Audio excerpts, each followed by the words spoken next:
Self-awareness is a superpower. Welcome to Soul and Vibration. This video is about how to deal with toxic and negative people. I find that a lot of people are waking up to the reality of their relationship dynamics and their family dynamics, all due to this whole pandemic quarantine situation.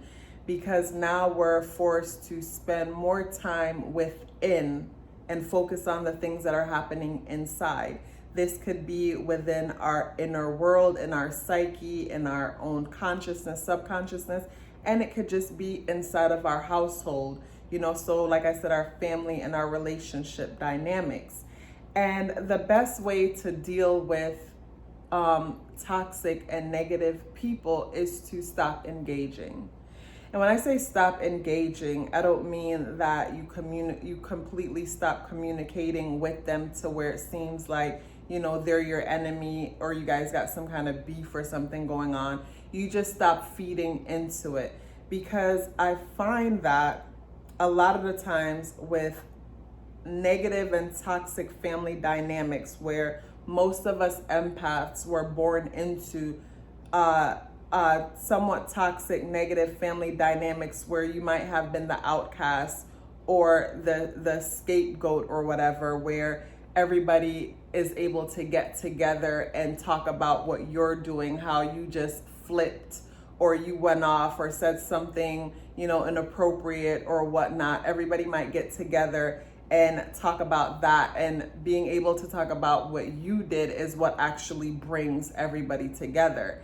But no one will never want to talk about what caused you to respond to react. Because I feel like there's a difference between reacting and responding. When we're reacting, we're giving our energy away and we're not solving anything in the process. But a proper way to respond is to not engage. So yes, in these negative family dynamics where you might be the scapegoat or the outcast or the black sheep, the family or the group of co-workers or whatever organization you're a part of or whatever, basically you bring them together by giving them something to talk about, something that they can all relate to, where without you, they would have nothing to talk about. They would have to find something else to talk about. And normally these aren't the type of people that focus on basically say growing their intuition or strengthening their consciousness or wanting to read and learn about new things to elevate their lives, or starting a new business, or wanting to benefit themselves in any way. Normally these are the people that just enjoy superficial conversations, superficial things, and you are one of it. So yeah, the best way to deal with them is to not engage, because if they can't go back and forth to each other and say you said anything or you did anything, it's like you're no longer what's fueling their dysfunctional relationship, dysfunctional conversation or situation. So that's number one. They can't go and say you said, so that they're no longer behind your back speaking your name in negative ways, because there's nothing to talk about. And then the next thing is they can't gaslight you, because I find that a lot of us empaths, in the beginning of us discovering who we really are, we needed the validation of other people to help us to realize or to learn or to know that we're not crazy. And a lot of the times the people that we love and care about will use that to their advantage and gaslight us to make us feel like we are crazy or that something is wrong with us. So it's very important to trust your intuition, use journaling or some kind of something to keep a note of what you're sensing, so that when it does come through and when it does happen, you can validate yourself by your own notes. Because yes, people will use that against you, your need for validation, and pretty much, use it to make you think that you're crazy or something is wrong with you. And that could be very toxic and negative for you. So yeah, no longer looking to them for validation, no longer looking to them to confirm to you that, yeah, what you're sensing is true. You no longer trust them with your emotion. You no longer feed into them. Energy should be equally exchanged. When you feel like you're exchanging energy equally with these people, you're actually not, because they're only listening for what they can use against you. They're not genuinely trying to connect with you, you know, as you may think you're genuinely trying to connect with them. So yeah, you stop the engagement. Stopping the engagement or making it minimal and what's necessary is extremely important when you are dealing with people like this. Sorry about that.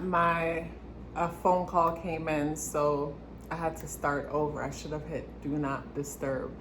But yes, I don't know your situation personally, but from my experience, normally these aren't the kind of people that you can reason with, or aren't the kind of people that have self-awareness to where you can say, hey, I don't like that you're doing this.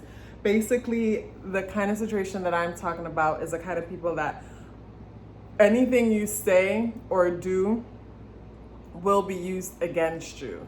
So the best thing to do, like I keep saying over and over, is to do nothing.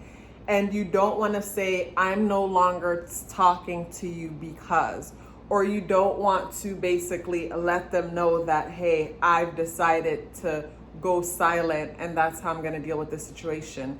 Because what you're doing if you do that is inviting an attack. So an attack meaning, like, basically a lot of the times in narcissistic situations where there's a scapegoat, they'll have what they call flying monkeys, a term that I've heard used. And I guess that's from like Dorothy or something, where the witch sends the monkeys to do her dirty work. I'm not sure exactly how that go, but I think that's how I remember it.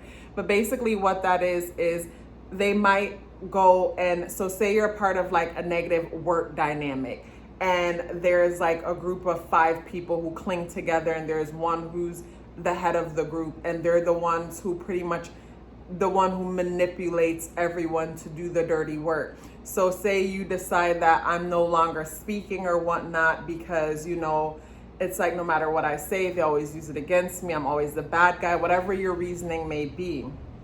So you might say this to this person. What will happen is they'll go and complain to the others in the group as if they're the victim or something. And then you'll find that one in the group might be the neutral person who appears to be neutral, who will come to you to pretty much basically carry news back and forth between you and that main person, and eventually create a situation where you end up going and speaking back to that person again and feel like, you know, maybe it was my fault, I was wrong, this, that, and the next, or whatever. So yeah, it's best to just keep it to yourself, whatever you decide, because vocalizing your decision can only make it worse for you, depending on how toxic your situation is and the kind of people that you're dealing with. But I've found in the past that, yeah, speaking out and saying, well, I'm no longer speaking because this keeps happening.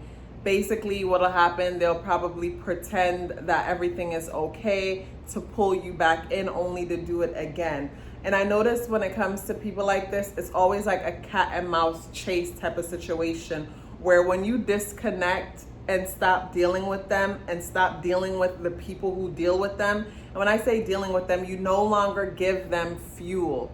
You know, you no longer give them gas to put in their car so they can drive it. When you totally disconnect, what'll happen is basically they'll miss you and they need your supply. They need that gas that you give, because without you, you know, maybe this group of friends at work or these family members, they don't have anything else to bring them together. So they need you to be the bad guy, because none of them don't want to be that bad. They don't want to be that guy. You know, so you're that guy because you're outspoken, you speak your mind, and you question things, and because of that, you're a problem. You know, so yeah, what'll happen is if it appears that you're drifting away too much, they'll figure out ways to rope you in. That's when you'll find that they're more kind and sweet and generous and just try to do little things to get your attention. It's almost like, and not almost, it's very similar to the whole codependent and narcissistic chase dynamic. You're not interested, so they chase you, and then once they get you, they ignore you again or do things to play with your psyche. They gaslight you and whatnot, to get you in because you fuel them. It's like you being you and them putting you in a position to question yourself makes them feel strong and makes them feel powerful. So the best way to deal with them is to pretty much take your power back, take your energy back, and stop feeding into them. Stop looking for their validation and keep your communication minimal. Don't, like, say if you live with these people, you don't want to stop speaking at all completely to make it seem like you guys have a problem. But you avoid getting into those negative conversations because it's just not worth it. Yeah, so I wanted to share that with you guys because I was watching something on the TV earlier and it just had me thinking just about a lot of things on a whole. And I feel like, I wanted to share it with you guys. And keep in mind, like, we can be toxic sometimes too. Like, I remember times where I was in a negative or toxic place and don't realize it and wanting to pick a fight, maybe because I needed to be heard by my partner or my friend or whatever, and I want us to have this conversation and go back and forth and so that they can hear me. Like, I don't know if that's a good example or whatever, but basically what I'm trying to say is we all could be toxic at times and lack awareness to it.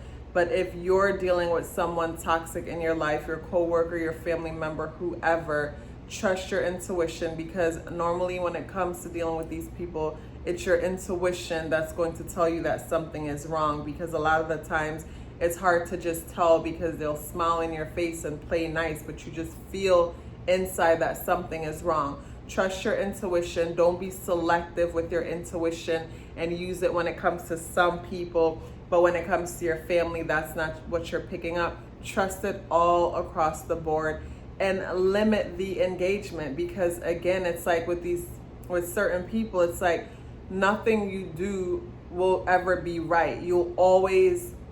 It's like everything you do is always going to be offensive, so the best thing to do is to limit it so that you're not always offensive at basically as far as they're concerned. Limit it. I'm repeating myself now. So because I'm repeating myself, I know that it's time to end this video. But share your experiences with me in the comment box below. I look forward to hearing from you, and I'll see you in the next video. And don't forget, like this video if you haven't already. It'll really help the channel to grow. The whole algorithm thing is important. Thank you so much. I'll see you in the next video.